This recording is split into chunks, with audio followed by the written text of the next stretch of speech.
Hello mga lalabs, tayo ay magluluto ng biko. Namiss kong gumawa ng biko kaya ito magluluto ako. Yan, bumili ako ng malagkit, gata, at saka yung asukal na ng tubo. Yan na, pakuluan na natin yung gata. Lutuin na natin para gawin nating latik. Ang tagal lang maglatik. Butin ka ng isang oras, tapos halu-haluin pa ng 30 minutes. Kaya, matrabaho talaga ang gumawa ng biko. Madali lang pero matrabaho. Ang hirap haluin. Maliit kasi yung kawali. Yan. Pag naglatik na, alisin natin. Tapos yung langis doon natin lusawin itong asukal na brown. Sugar cane.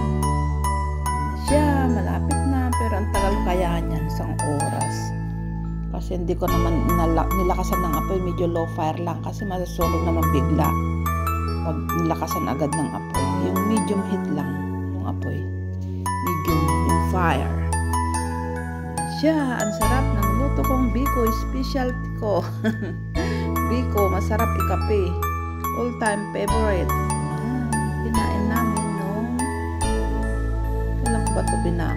Nung birthday ko. Oo nga pala, nung birthday ko ginawa ko yan. Sarap siya, magata. Tagal lang maglatik. Hindi naman kasi press.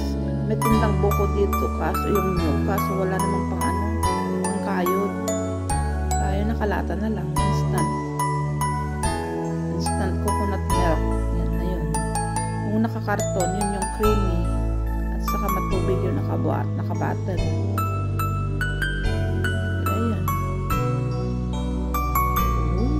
Malapit na maglatik ang aking latik. Ang sarap, mabango.